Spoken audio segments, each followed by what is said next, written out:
야담과 옛날 이야기 시작합니다. 구독과 좋아요, 알림 설정 꼭 눌러주세요.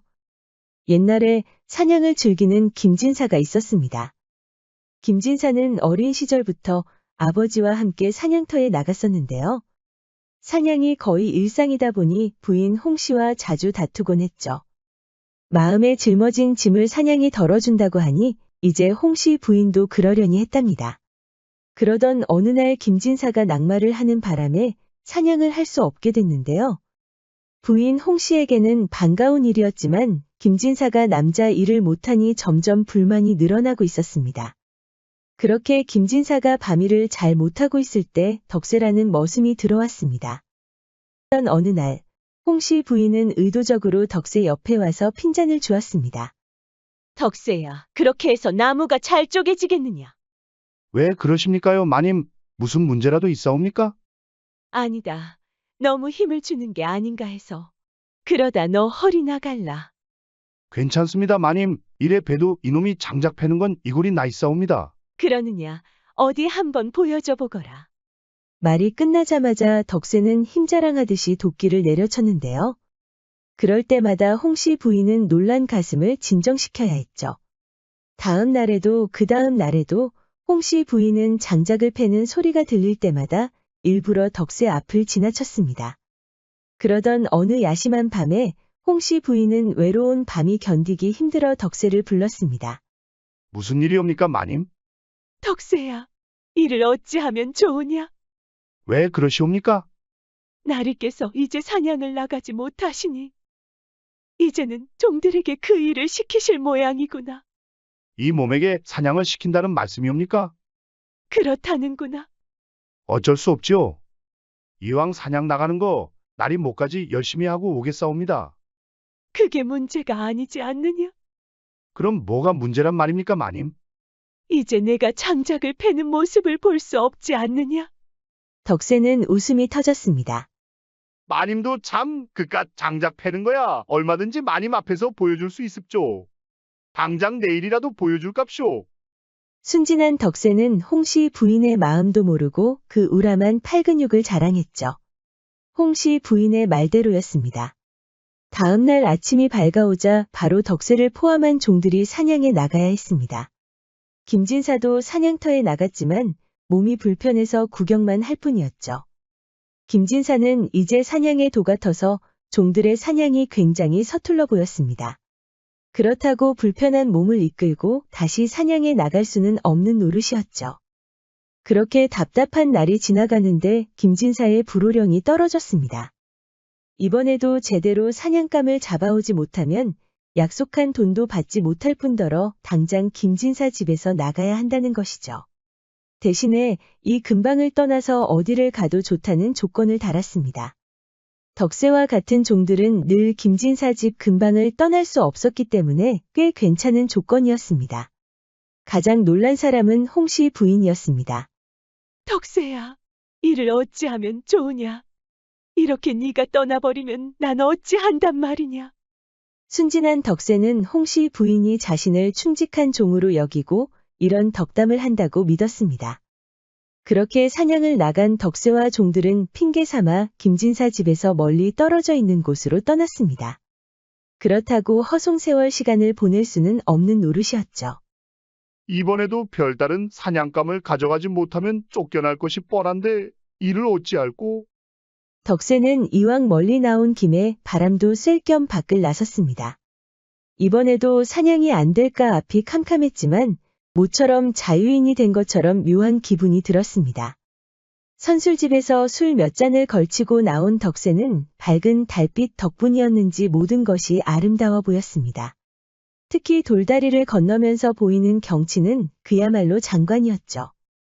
이대로 양민이 된다면 얼마나 좋을까? 그렇게 다리를 건너 등불이 휘황찬란하게 비치는 청로 앞에 이르렀습니다. 그 밑에는 100냥부터 200냥까지 기생들의 값이 매겨져 있었는데요. 남정네들이 모두 시시덕거리며 들어갈 때 순진한 덕세는 고개를 푹 숙이고 지나가고 있었죠. 그때였습니다. 덕세의 눈길을 사로잡는 가격표가 보였던 것이죠. 무려 1000냥이었습니다. 아무리 순진한 덕세라도 이건 정말 궁금해서 미칠 지경이었죠. 그렇다고 바로 기생을 보겠다고 들어갈 덕세도 아니었습니다. 그렇게 문 앞에서 서성이고 있는데 얼큰이 취한 남자들이 몰려오고 있었습니다. 이대로 서 있기만 하면 바보가 될 것 같았죠. 아무리 순진한 덕세라지만 자존심이 가만히 두지 않았습니다. 그렇게 안으로 불쑥 들어간 덕세는 뒤늦게 후회하고 말았습니다. 내가 미쳤지. 기생을 보겠다고 이런 데를 들어오다니. 그때 한 노파가 사람 좋은 미소를 띠며 덕세를 안내했습니다. 그냥 밖을 나갈까 고민하던 차에 노파의 푸근한 미소가 덕세의 차가웠던 마음을 녹여준 것이죠. 덕세는 이왕 이렇게 된 거 천 양이나 되는 기생만 생각하기로 했습니다. 분명히 선녀처럼 아름다울 것이야. 분명히 그럴 거야.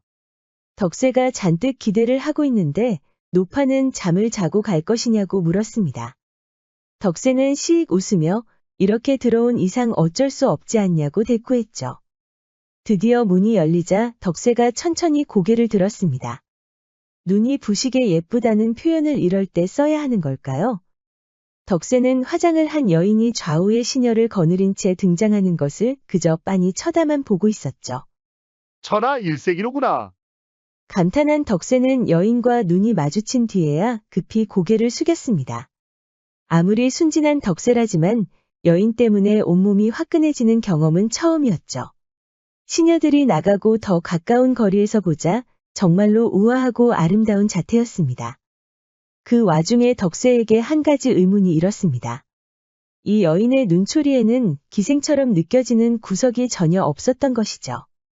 몸가짐부터 태도까지 유래 깊은 양가의 집에서 고이 자란 처녀로 보였던 겁니다. 아무튼 덕세가 여인의 황홀한 자태에 넋이 나가 있는데 여인이 기나긴 침묵을 깼습니다. 상공께서 이런 누추한 곳에 오시니 감사한 말을 어찌 다 하겠습니까? 아닙니다. 저는 그저 사냥을 대신하러 온 종이옵니다. 종이면 어떻고 양반과 자식이면 어떻습니까? 그저 이 여인네를 보러 온 것만으로도 황공하옵니다. 왜 이러십니까? 저는 그럴 만한 놈이 못 되옵니다. 덕세는 꿈을 꾸는 것만 같았습니다. 이런 경국지색과 같은 여인이 마음씨까지 착하다니. 일평생 이렇게 긴장되고 흥분되는 일이 일어날 것이라고는 상상도 못했습니다. 덕세는 겨우 정신을 차리고는 이렇게 말했습니다. 이렇게 범상치 않은 여인이 이런 곳에 있다니 도무지 믿어지지 않사옵니다.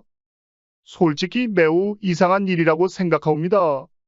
그러자 여인은 아무 말 없이 한참 동안 고개를 숙이더니 벽을 향하여 두 어깨를 들먹이기 시작했습니다.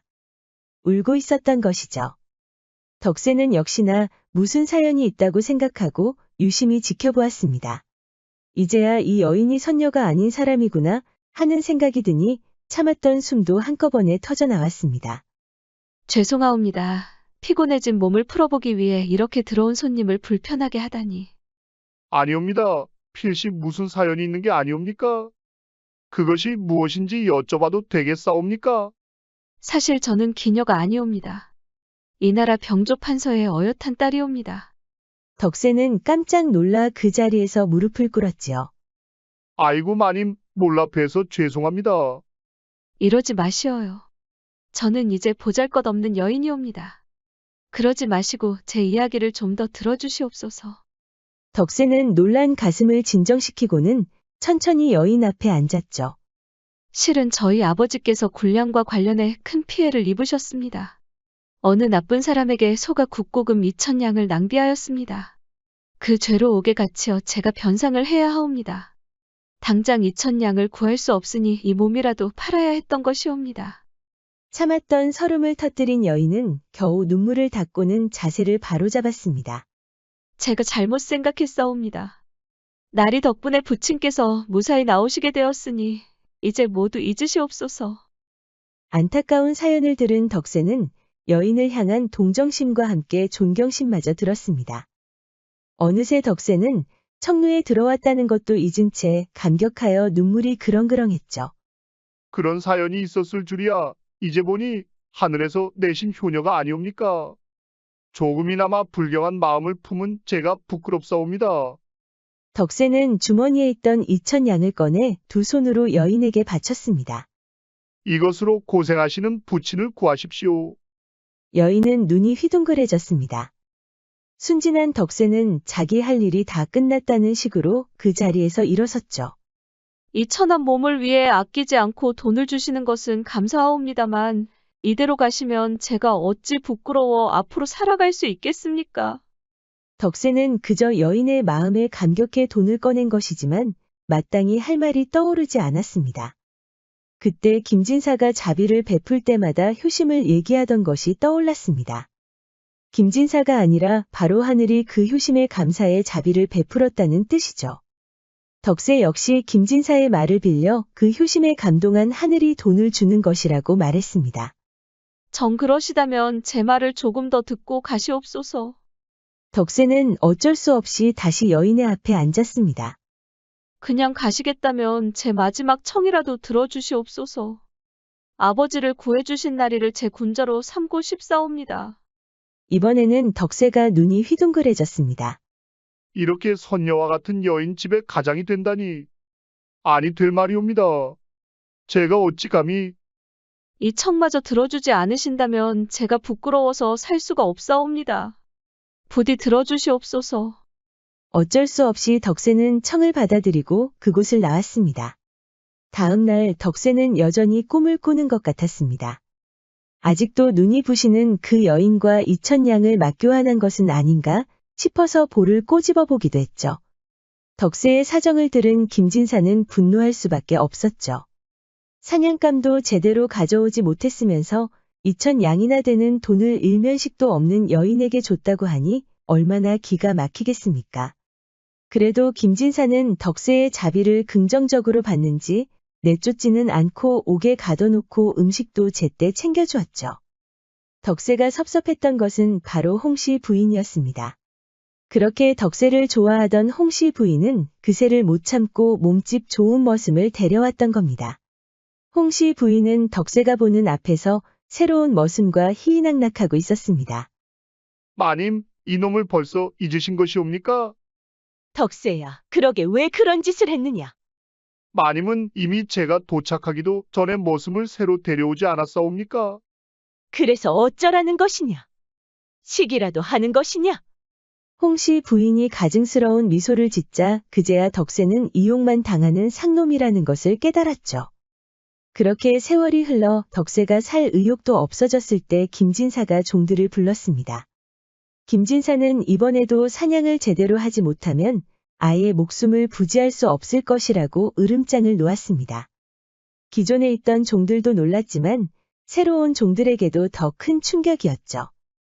새로운 몸종은 사냥하는 방법이라도 일러줬으면 이렇게 억울하지도 않았을 것이라며 울분을 터뜨렸습니다. 사냥하러 가기 전날 어떤 몸종이 덕세를 언급했습니다. 덕세라면 이미 여러 번 사냥을 한 적이 있기 때문에 이번에는 꼭 성공할 수 있다고요.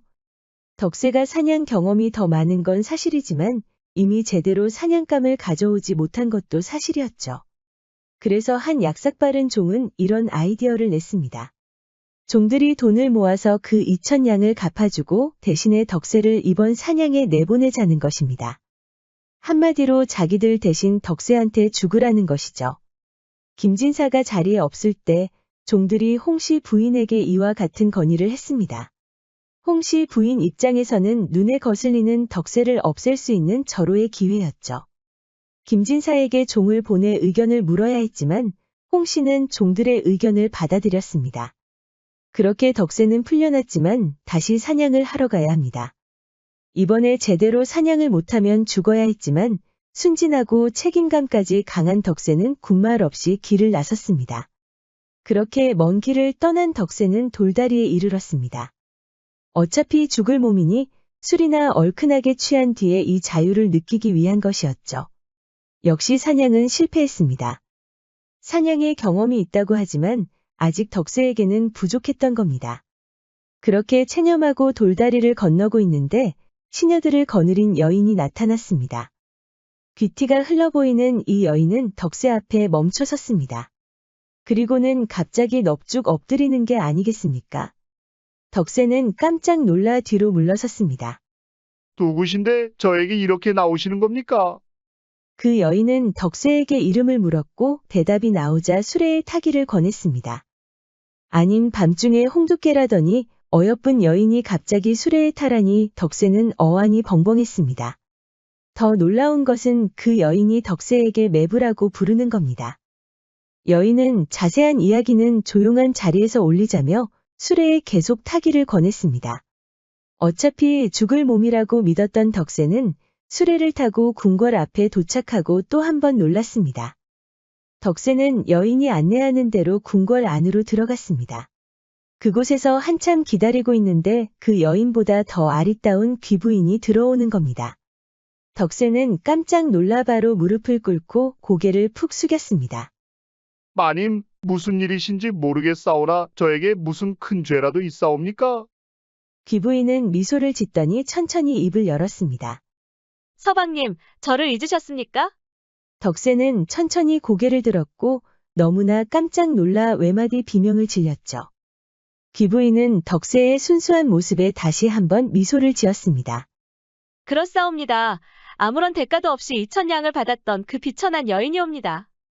덕세는 믿을 수 없어 여인의 얼굴을 똑바로 쳐다봤죠. 덕세는 볼을 꼬집어 보았고 지켜보고 있던 여인은 웃음을 터뜨렸습니다. 서방님 덕분에 제 가문이 무사할 수 있었습니다. 제 저를 받아주시옵소서. 덕세는 믿을 수가 없었습니다. 세월이 흘러 벌써 3년이 지났는데 그 은혜를 잊지 않고 이렇게 찾아오는 사람이 있다니. 여인은 몸종들을 시켜서 덕세에게 푸짐한 사냥감을 대령했습니다. 임금이 행차해야 나올 만큼 엄청난 사냥감들이었습니다. 덕세뿐만 아니라 함께 동행했던 종들도 하나같이 믿을 수 없다는 표정으로 서로 볼을 꼬집고 있었죠. 덕세는 그야말로 금이환영이었습니다. 게다가 김진사와는 비교도 안 되는 병조판서 댁에서 종문서를 태울 것을 간청하니 모두들 꿈을 꾸는 것 같았죠. 사필 귀정이라고 해야 할까요? 그렇게 머슴을 탐하던 홍씨 부인은 의심을 받던 김진사한테 딱 걸려서 이미 쫓겨난 뒤였습니다. 제조지은이라는 옛말이 있습니다. 나라를 다시 만들어준 은혜. 거의 망하게 된 걸 구해준 은혜라는 뜻이죠. 덕세는 한 여인의 목숨뿐만 아니라 병조판서 댁을 구할 만한 큰 은혜를 베푼 셈입니다. 우리 영상을 시청하시는 여러분들도 모두 은혜로운 자비를 베푸시어 좋은 일만 가득하시기를 기원합니다.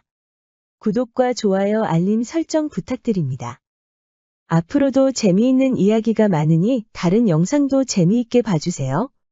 그럼 여러분 모두 오늘도 행복하고 즐거운 시간 보내세요.